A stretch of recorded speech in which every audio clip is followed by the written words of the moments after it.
right. So, Embracing Only podcast. This is Archita with you here today, and I'm so excited to have our season 6, episode 2 guest with us today. Her name is Colonel Kim Casey Campbell.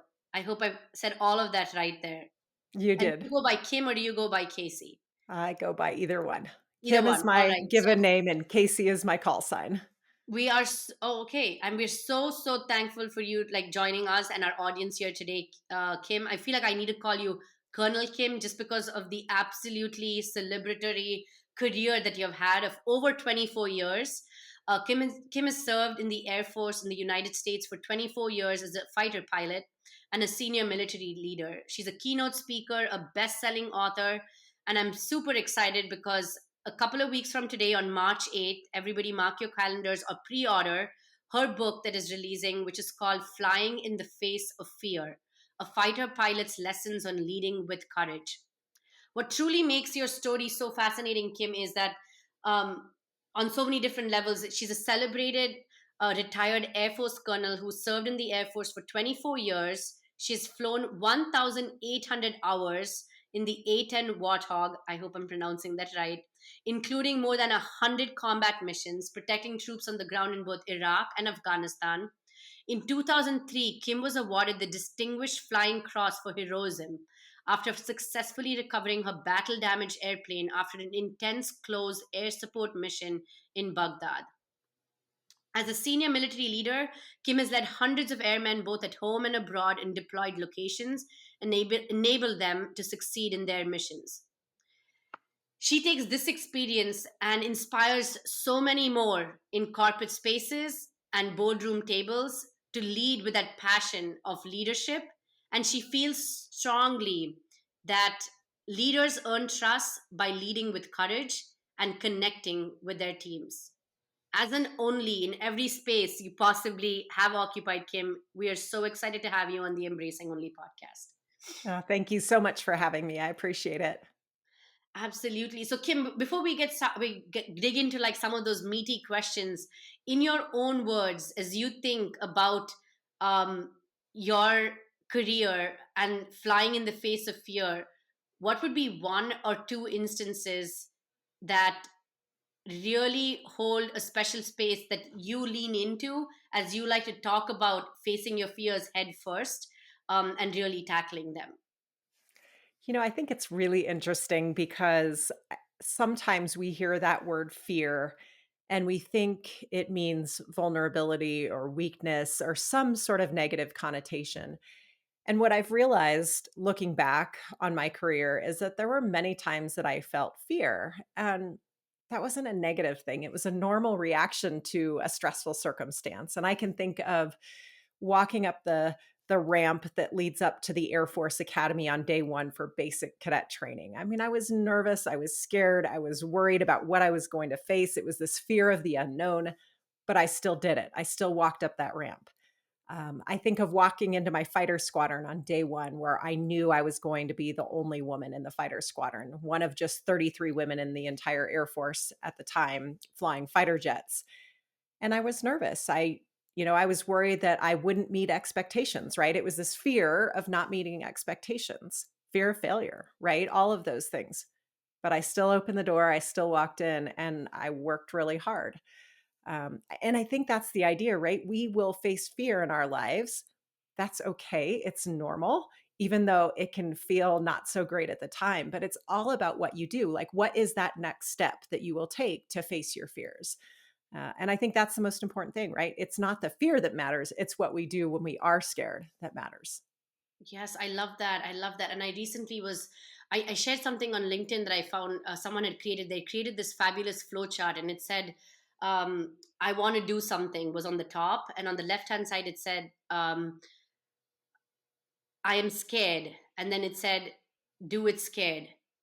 Right. And I think that's kind of what you've embodied from what I'm Yeah. hearing and what I've been inspired, like reading about you, is that you've getting into things, it's something new, it's something different, there's that sense of fear, but you do it scared anyway to go forth and like accomplish what you're seeking. Yeah. You do it scared. And then ideally, the outcome may not always be what you want, but you at least make that effort. And I think you come out stronger on the other side because you've put in the work, you've put in the effort, you took that leap of faith for whatever it is. And I think, that's what matters, is that you do it scared, that you take that chance, you take that action even in the face of fear. Yeah. So Kim, what brought you in to take that leap of faith to go leap into a fighter jet and literally, like, fight on behalf of your country, what and Yeah. serve and protect on behalf of your country? So what got you there to like really take that leap of faith? What does that journey look like, I guess? Yeah, that journey started a long time ago. It actually started when I was about 10 years old in 5th grade, Mm. and I was actually watching the launch of the Space Shuttle Challenger, which, for the first 72 seconds, everything was great. It was this thrill of flight, this excitement about the launch, and then watching the tragedy unfold before me and kind of watching it all play out and realizing that all those astronauts lost their lives in that moment. um, there was something for me that I connected with, in that the astronauts died doing something that they believed in, something that was big and important, that was bigger than themselves. And I don't know, it's still hard for me to even make sense of it all, but at that time, I was like, "This is what I wanna do. I wanna go be an astronaut." And after some conversations with my parents, my dad had been in the military, and he said, "Well, a lot of the astronauts are pilots, and if you wanna be a Mm. pilot, going to the Air Force Academy might be the path that you wanna take." And so, very shortly after that, I said, "All right, I'm gonna go to the Air Force Academy, and I'm gonna become a fighter pilot." I don't think my poor dad quite knew what he was getting into when he kinda gave me that idea, if you will, because I think it was also a little bit hard for him to see his little girl go off to a place that was, when he was there weren't any women, and so Right. this was a little different for him, but, he was amazing, and he helped me prepare and work hard so that I would be ready when that time came. That's amazing. So you kind of had a 10-year-old childhood dream that to go out into the skies essentially and explore, and you had a parent in your case, or like, a mentor or a parent in your case, that stepped in to help you towards achieving that dream. So is the dream still on to become an astronaut? I would love to go someday. The Yes. dream is always still there. Um, it's interesting though, our priorities change over time, and, Yes. after flying, the A-10 Warthog, which is the airplane I flew, I was really connected with it, in that I had found my passion and purpose in supporting our troops on the ground, which is our primary mission in that airplane. I really enjoyed that mission, and, I also got married, I had kids, and, that you just find these different paths, these moments where you have to make a decision about what path you will take. And I realized over time that, sometimes even though you have these big goals and dreams, that, the the path you take sometimes changes. And it was a little bit hard for me to like let go of that a little bit and reorient my path based on my family and my desires at the time.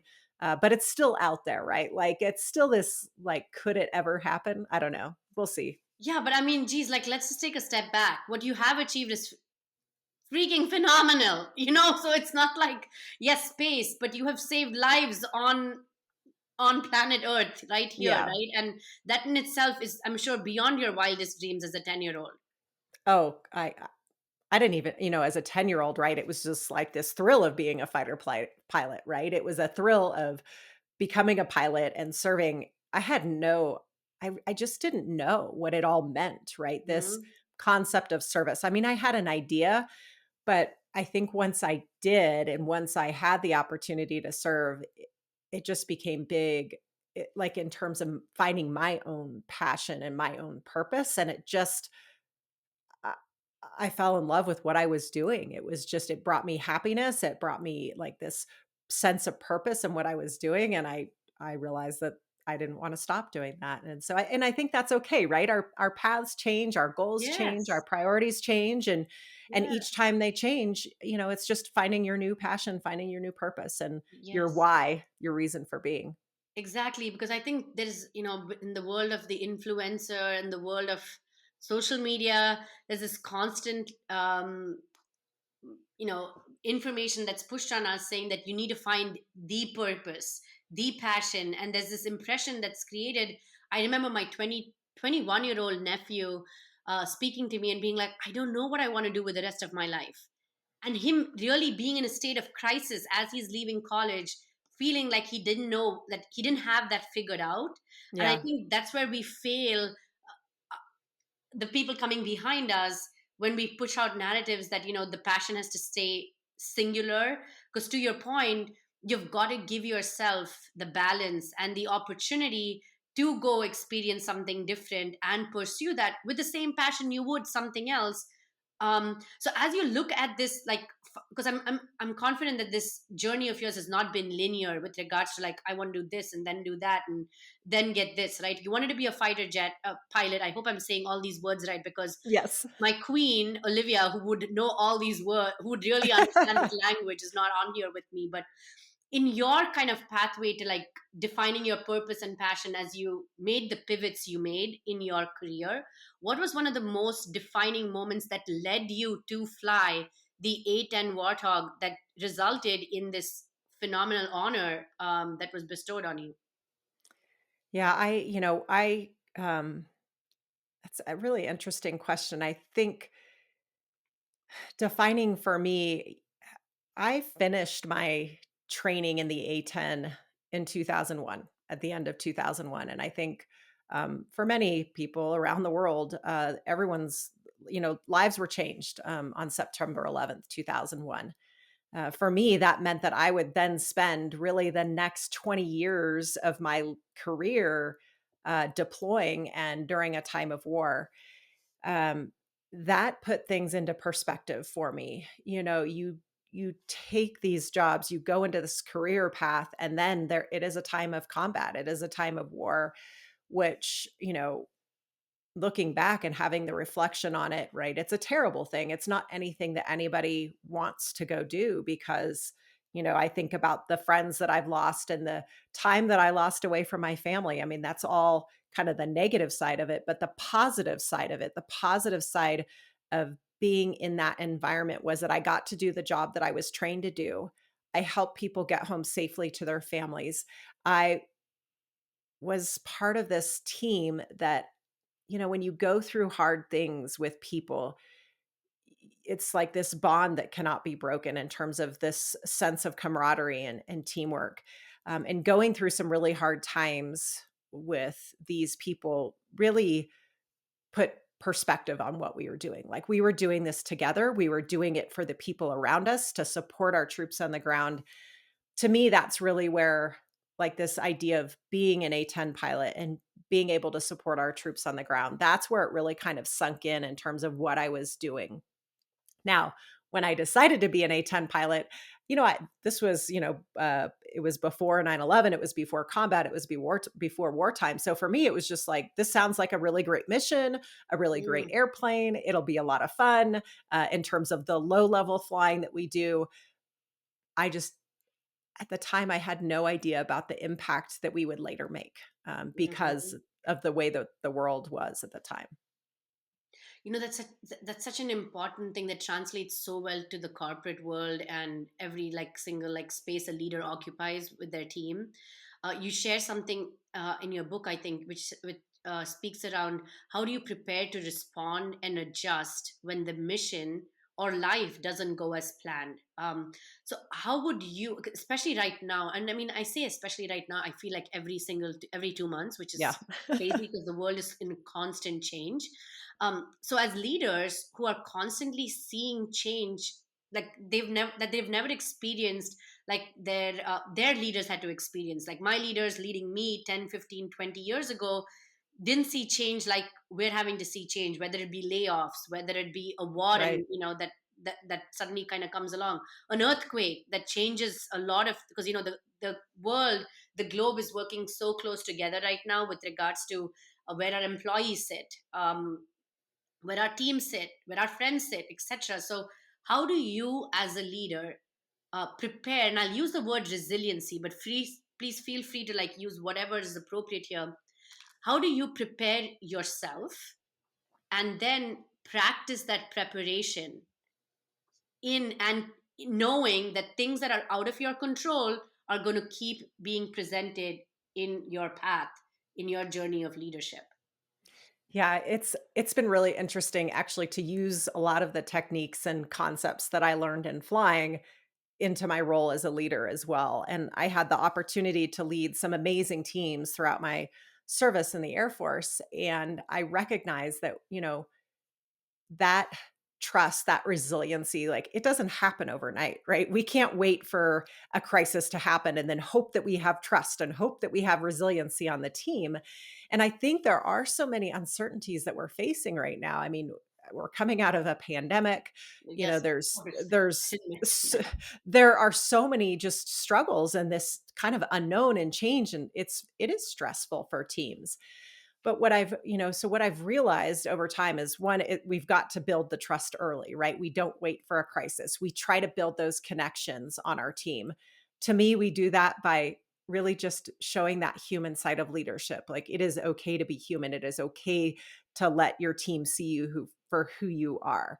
That's that connection, that trust is so critical. But then you have to put in the work to prepare for those hard times. And that's just built over time in terms of having a process and a way to handle tough situations. It can be as small as a really important briefing, presentation, negotiation. It can be as big as like crisis centered leadership. The bottom line is you put in the work to prepare. You do your homework, you do your research, you look at what has or hasn't worked in the past. You kind of talk about expectations and objectives, and then you take the time to practice. For me in the flying community, we used to visualize, sit down in what we call chair fly, which is really Mm. just in a chair and visualizing that you're flying. For us, we would stare at this image of the cockpit on the wall, but we would visualize each step that we were taking. We would visualize and think about the radio calls that we would make. We would talk about each step along the way, and you could do this individually or you could do it with the team to kind of help you and talk you through it. But that concept of visualizing, rehearsing, practicing, I think is so key and is often a step that's missed. To be able to have a quick huddle with your team and talk through a difficult situation before you're going into it. I mean, that helps you deal with the stress in the moment. It also just primes you for action when something difficult happens. And ideally, it creates a positive outcome. And then the final thing, in addition to the preparing, practicing, now it's also planning for contingencies. I believe it is important to have a positive mindset, think about the positive outcome. But I also think it serves us well to think about what could go wrong, right? The potholes down the road. I don't think it's healthy to dwell there and stay there. But if you think about, like, okay, we're giving a presentation, what's the worst case scenario? What are the tough questions we might get asked? You talk about them, you talk about how you will respond to them, and then you can let them go because you have a plan to deal with them. For me, that has been really helpful throughout my flying life, throughout my leadership life, to just put in the work to prepare, to practice, and then plan for those contingencies. I was better prepared to face stress and fear and worry. It just gave me confidence because I also felt more competent. I love that. I love that. No, it's fascinating though. So I love the process. Visualization was one, right? Yes. The next one was you call it preparation. So you pull your team together, huddle prior to stepping into this, to kind of discuss the what ifs. And then you Yeah. mentioned the potholes along the road. Yeah. I love that analogy. So you kind of talk through what could be the potential potholes or the contingencies that might come along, along the way. As a new leader stepping into a team, or when you kind of inherited a team within your leadership, a lot of times, if there is a lack of psychological safety or Hmm. trust, it is hard to bring a team along that journey, because Yeah. it's like, so this is a new leader. Why should I trust him, her, or they? Like, why should that matter? So, what are one or two ways in which you would um, engage leaders who are being called on right now? Because especially when I think of the situation with regards to layoffs that are happening like left, right, and center, leaders teams are suddenly becoming from like 10 to 25 that they suddenly inherit because three other teams just lost a bunch of leaders. Yeah. And so in a time of a lot of mistrust, or that energy of mistrust, how do you as a leader step in to start building a sense of trust, to start being able to prepare, practice, and plan for Yeah. contingencies? I think, I've been in this situation so many times because in the military, there will be a team and then you are coming in to be the new commander. So the team is set. And a lot of times, it can be a very healthy organization, or it might not be a place where there is psychological safety, where people have trusted the leader in the past. And that can be hard to walk into. I think no matter which one you walk into, you still have a little bit of almost proving yourself as a leader in terms of people want to see how you act and how you respond. For me, I think one of the most helpful things is just taking some time to listen. Right on it. When I have become a new leader, I will block my calendar that first week to really sit down and talk to key leaders on the team, but also to just walk around and talk to people, like, on a very human level. Just Mhm. how are they doing? What work are they doing? Like, to have them teach me a little bit about what they do. I mean, in so many of the leadership roles I've had, like, I wasn't necessarily the expert in what Mhm. they were doing, so I would let them kind of teach me and show me and talk to them about, what struggles they had, what were their frustrations, and just listen and learn from them. I found that just one, it shows a little bit about who you are as a leader, but it also gives you an opportunity to learn from them and show them that you trust their expertise, that you understand the value that they bring to the team. I also think you can, as time goes on, when there are decisions to be made or changes to be made, getting input from the team, and not just the senior level leaders, but like Mhm. giving an opportunity for the people that are directly involved in that to hear their ideas, like to take the time to really listen to them. They're often closest to the problem and they have these creative and innovative ideas, but they likely aren't going to share them unless you've kind of created that environment of trust. And so it's built over time. It's this constant idea that you can get out there and show a little bit of who you are and trust first. It's hard to be vulnerable and kind of share that, but jumping in as a leader and showing them that you trust them a lot of times creates trust in return. But so those are a couple things that I do kind of initially in those initial stages, but I haven't always gotten it right. And I even think about, just this idea when I became a leader, the very first time when I was leading a team of about 150 people, like, in my mind, I thought I needed to be like this tough exterior, credible, competent, come Mhm. in and like almost show everybody that I knew what I was doing and I know things. And I realized, you know what? That is not what my team wants. They want authentic, they want real, they want honesty, they want you to be able to admit if you don't know things, that you don't have all the answers. And when you make a wrong choice or you make a mistake, you make a bad call, then you step up and own it. And those things, to me, that's what has created trust.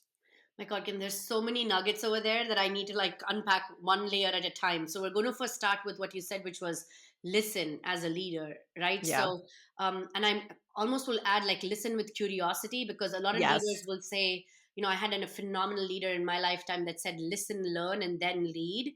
And a lot of leaders listen to that, and that would be the standard answer at any interview, right? Or any like onboarding of a new leader to a team. They'd be like, listen, learn, and lead. But when you actually started engaging with them, the listening was more a part of the puppetry than actually listening for curiosity. So, I, Yeah. and that's when what you said later on really adds such an important layer is listen from a place of trust. And people can see that, because when you listen from a place of trust, you aren't putting your preconceived beliefs of whatever the biases are you're stepping in, because you're human, but whatever the biases you're stepping in with, whether it be the previous leader sharing information, what task you've been given to deliver on for the team being that information and input that you need to deliver on. I think listening from a place of curiosity and trust starts building that muscle for the team right at the get-go. So with that, there's a very interesting word you use in like one of your key takeaways from the book, which is the wingman culture.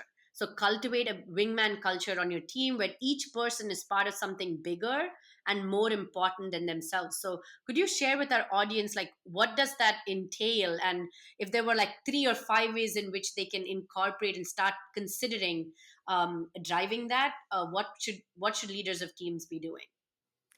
Yeah, this wingman culture is something that I learned early in my time as a military officer. I think part of it stemmed from being at the Air Force Academy in our early on training, where it was a really tough environment. And we realized very quickly that we were not going to succeed on our own. The only way that we would succeed was by working together as a team.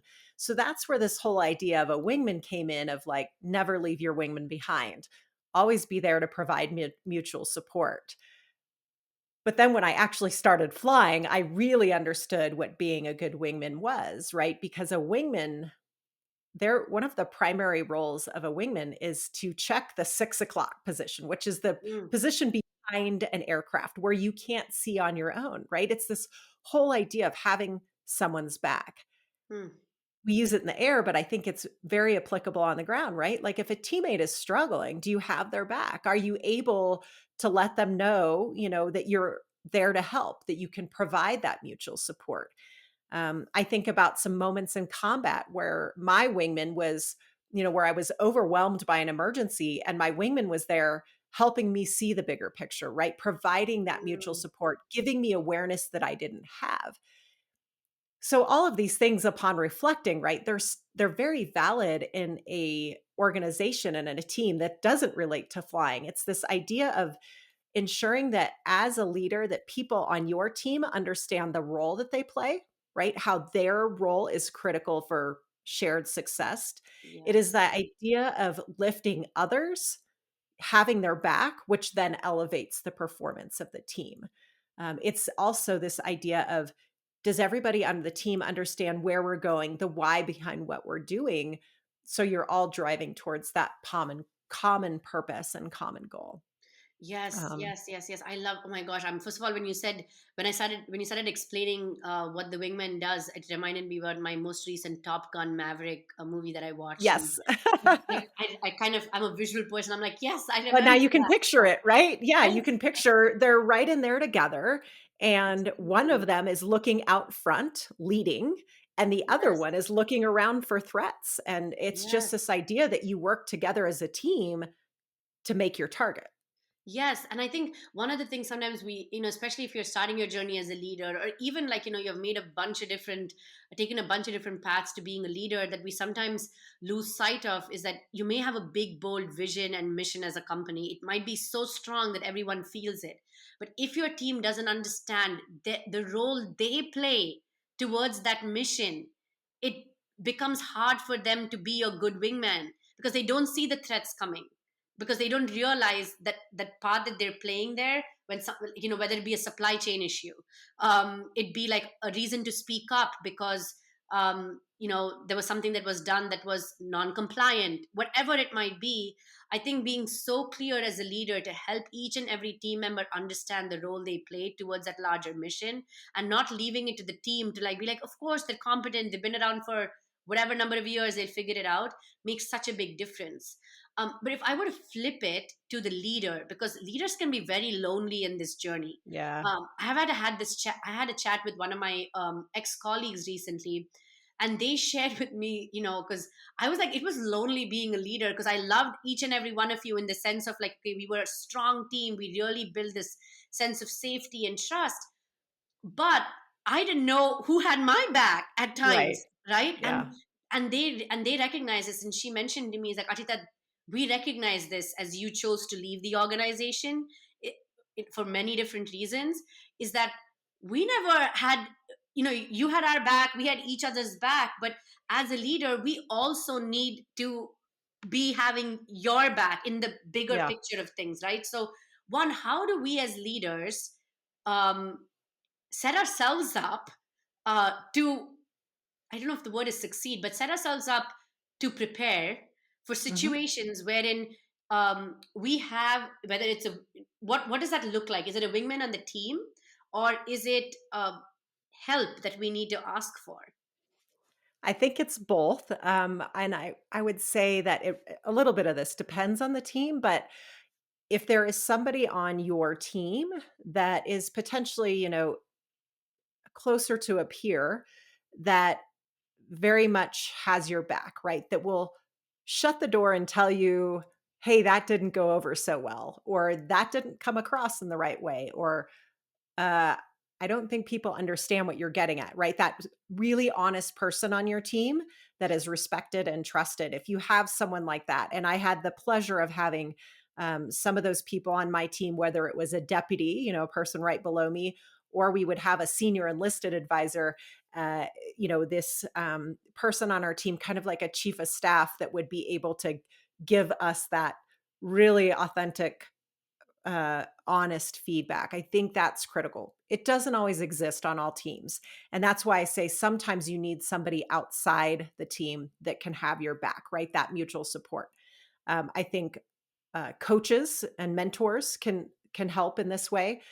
For me, my husband was a huge mutual support. When I was going through something, I could vent to him, I could explain to him. He would give me different perspectives and ideas. So I think there's a couple different ways to go about it. But I think that sometimes that leadership role can be very lonely. And so, how do you find maybe it's a peer, right, in another organization that is also a leader? That is trusted, that you can bounce ideas off of, that might say, "Hey, you might not want to do it this way. This didn't work for me in the past." And so I think it is about setting yourself up for success as a leader, because you want to have people around you that will, give you that honest feedback.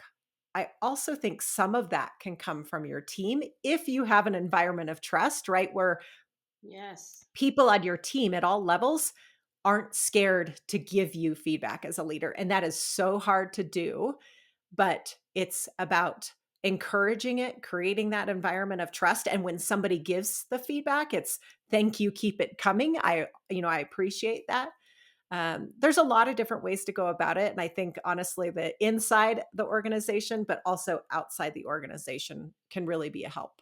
Yeah, I mean, it's freeing, Kim. I really feel like it's freeing when you have a team member or a couple of team members that have who feel empowered to be Yeah. able to hold you accountable to what you said you want to do or help Yes. you out. And I remember reaching that level in like my last two organizations with a few team members, and you feel like you can take a deep breath because you're Yeah. just like, okay, yes, there's an element to loneliness in leadership, and there always exists, but you have these people that are counsel on your team because you need a wingman in your team. Like, yes, you can have a mentor, you can have a coach, you can have your husband, you can have, uncle, aunts, whatever it might be, but there is something so powerful of, it makes the team so much closer because you're like, Yes. we went through this together, as you say, we embraced it, you accepted that feedback as a leader, and you've changed the way in which our team performs even right now. And I think it's Yeah. powerful,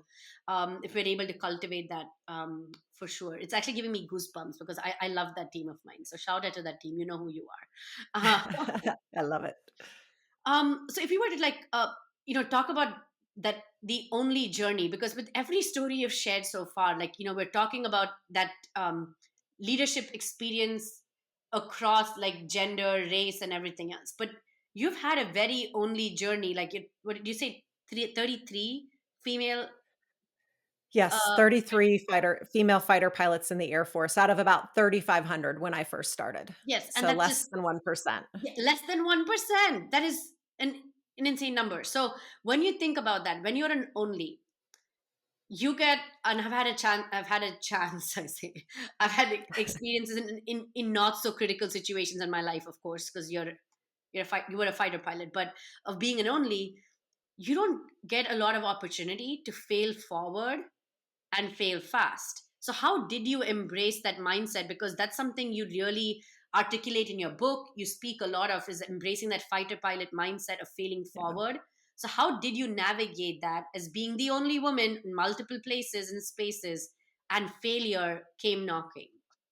Yeah, this is a hard one because I think when I started out, when I walked into that fighter squadron, that fear I felt of not meeting expectations, part of that was pressure that I put on myself because I felt like if I made a mistake or if I failed, these are my words, that I would ruin it for all the women that followed me. Like, I Mm, put that pressure on myself, and I was afraid of making mistakes. I was afraid of failing, and I just, it was a struggle because I was putting so much pressure on myself. I also realized that, you know what, I'm a new wingman, right? I'm a new person in the unit and I'm going to have to prove myself like everyone else. So I tried to just flip it and get rid of the gender piece and just think about I'm a new person in this unit. I've got to prove my credibility. I'm going to study hard. I'm going to work hard. I'm going to put in the hours, the effort, and maintain a good attitude through it all. Um, but I certainly had mistakes. I mean, it's going to happen at some point. yes. And it's really hard not to be hard on yourself when those things happen. But I realized that a lot of it was your mindset in that moment. Did you wallow in the mistake and kick yourself over and over? And I've been there and I've done it, and it is not healthy and it is not effective. And I just, my performance did not improve at that point. Or can you just look at the mistake that you made, figure out why you made the mistake, right? What is that root cause of the mistake? What can you learn from it? And then what will you do the next time? And what I realized is that our instructors, right, the leadership in the unit was really watching just to see how you would respond. They know you're going to make mistakes. You're a new pilot, you're a new Mhm. person in the unit, you're going to make mistakes. So they're really looking to see what's your mindset? How do you deal with those mistakes? Because what they're looking for is someone that will get back up, dust themselves off and then, give it another go. It really was just a mindset shift for me. I initially put so much pressure on myself. I saw what happened when I made mistakes and just kept thinking about the mistake. Like, it did not get better. And I think one of the things about being a fighter pilot is they put us in these scenarios where we do a debrief after every mission where we have to talk about our mistakes. We talk about what we did well, but we also talk about our mistakes. And it Mm. just helps us normalize mistakes. It helps us to see it as learning instead, and that to me was my shift. That was my mindset shift of like, okay, this isn't about mistakes and failure. It's about the learning. It's the failing forward that comes out of that. My gosh, okay, two things there, like a lot of great stuff. Um, two things I'd really like to like unpack a little bit more. So we'll start with the second one first, which is um, the debrief. I love that because we have an opportunity in our organizations. Like you have a large, like we used to have these huge sales meetings. It was the event for marketing, to like do the rah everything to get everybody going for the year. And I remember one of our leaders did something similar, made it very, very safe to talk about let's celebrate what went well, but let's also talk about what we could do differently. And I recognize the first couple of times people were not so sure, like because even talking about mistakes, we're not trained to do that.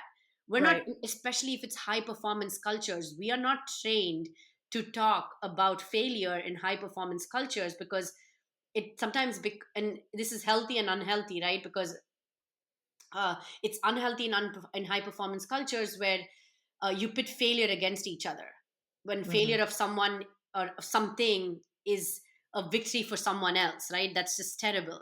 But when you have a chance to make it safe to then talk about it, you start learning the language about how to talk about failures. And I think that is step one, is making it um, the part of the normal vernacular to talk about mistakes, so then Yes. people feel comfortable having those debriefs, whatever they may call it, through the course of the different like challenges that might come along. So I just love that methodology there. And then the other one was which you said, which was how you embraced failure itself. You mentioned you didn't wallow in it, because we've all been there. Geez, okay. When you said it, I was thinking of like two or three things that I still Oh, freaking think about. It's ridiculous, and it was probably like 10 years ago or yeah. 5 years ago or whatever, and it's ridiculous that you still think about it. But what you did say that you'd kind of consider people have people consider is shifting that mindset of like, okay, it's happened, what did I learn from it, and how do I move forward? Like in your journey, those moments of learning to move forward, were they, did they start within yourself most of the time, or did you need counsel, did you need like engaging, collaborating with someone else to recognize that it's time to kind of step out of that wallowing in your own uh I hate to say mistake or failure or whatever it may Yeah. be. Well, I can pin it back to one specific mistake. This is 20 Oh. years ago, so the fact that you're thinking about things that happened 10 years ago, I think is totally normal. But I think about a very specific mission where I had, made a mistake on the flight, and I knew I wasn't flying well. What had happened is we were flying in close formation, the visor on my helmet fogged up, and I knew that I wasn't flying in the tight formation position that I was supposed to be, and I was being evaluated. There was an instructor in my back seat. And so I told him, I said, "Hey, the visor's fogged up." And he said, very calmly, "Not a big deal. Just, move away, clean your visor and get back in." And I did. But when I got back in that tight formation position, all I could think about was how poorly I had flown in the past 30 seconds. Mm. And so what happens is I continue to fly poorly. It was probably the worst mission I had ever flown just because I was so critical of myself and focused on the mistakes and the errors. And after we landed, I mean, it was a terrible ride, probably the worst I had ever flown. And my instructor said, "Kim, you're a good pilot, but that was a terrible ride. And you have to let those mistakes go. You cannot be thinking about the past 30 seconds. You have to be thinking ahead if Mhm. you are going to succeed." That was so defining for me to learn that so early in my career, the hard way. But I also think these debriefs helped me do that again and again and again. And I think, you talk about how hard it is for a team to maybe have those debriefs and create a culture where people are, feel comfortable saying, "Hey, I made a mistake. We could do this better." It may help to start small. Mhm. Excuse me. It may help to start small in small groups before it's kind of this big team, right? A small group where maybe people have that psychological safety where they feel safe to provide that feedback. But it also helps when the leader says, "Hey, here's something I could have done differently." And one of the Yes. things that I learned in those debriefs is one of the things that really helps is you say, "Hey, actually I knew my briefing or my explanation of that wasn't very good. I could have done that better. That would have helped Nice. you all perform better." So kind of taking ownership first and showing everybody that it is okay. But there's also the follow on, right? You can't just say, "Oh, no, this is a safe space." And then after a team huddle or a debrief or whatever you call it, an after action, that then those people that admitted those things are now punished in some way. I mean, Yes. eh, That's there are different levels of mistakes here that we're talking about, but it is all about creating that culture of safe space where people are not going to be blamed or shamed for admitting mistakes. yes, yes, yes, yes. Oh my gosh. Like I'm like, uh yes to all of it. It's so true. It's so true. Like I think practice, practice, practice speaking about mistakes. That is critical Yeah. because I feel like just that is such an underrated skill of a team, and an underrated skill for yourself. Because I remember most recently I was trying something and then it didn't go as well as planned. I think it took me 2 weeks before I could sit down and then just, and for me, I collab. I think through my mistakes through collaboration, Yeah. so I was talking to my husband about it, and it felt so sick and uncomfortable to like say, I could have done this better. This could have, not because I could have, but I made this mistake because, and it is okay. But even like, but saying it out loud gave me permission to just try, you Yeah. know? And I think as much as we have our teams practice it, if we can practice it as leaders ourselves, we then make it easier for them because we have that follow through afterwards then because we've Absolutely. practiced it for ourselves and we can do that for our teams as well. So thank Yeah. you. I just like really love the debrief of mistakes. Yes, everybody like tune into that. We're almost up at the our time here, Kim. Like if you were to leave our listeners with one key question they were to ask themselves to thrive, what would it take to thrive as an only in whatever space they occupy, not leading from a place of fear? What would that be? I think if you want to thrive no matter what your environment is, whether you're an only or not, I think to me it is all comes down to leading with courage, right? Having Mhm. the courage to do hard things, to persevere when times are tough, to admit mistakes and failures, to make decisions when you don't have perfect information, to trust your team, to empower them, to give away a little bit of that to allow you time to see the bigger picture. It's about creating connections with your team, but all of those things, it boils down to having the courage to do those hard things. And I think sometimes we just put so much pressure on ourselves. We get so worried about what people will think or what the outcome might be. If we can really just focus on taking action in that moment, you know, recognizing the fear, the anxiety, or stress that comes with that. But if you're going to thrive, then you need to lead with courage.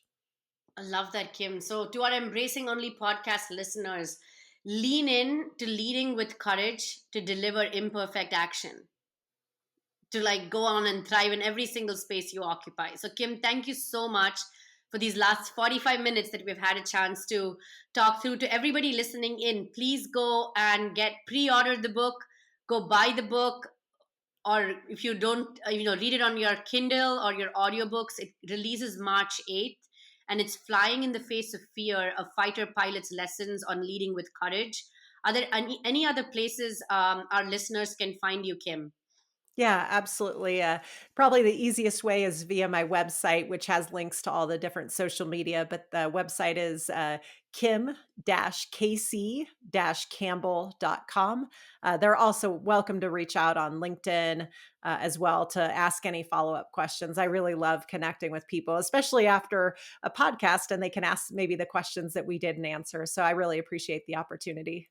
Yes, absolutely. No, thank you. We actually love that question. We always ask our listeners, what is the one question you'd have asked that we didn't ask? And it's a follow through that comes through in some of our comments. So I'm looking forward to that. So we will have a link to Kim's book. We will have a link to your website, all in the show notes. So please refer to that. So with that, Kim, thank you once again for joining us on the Embracing Only podcast. Thank you so much. Thanks for having me.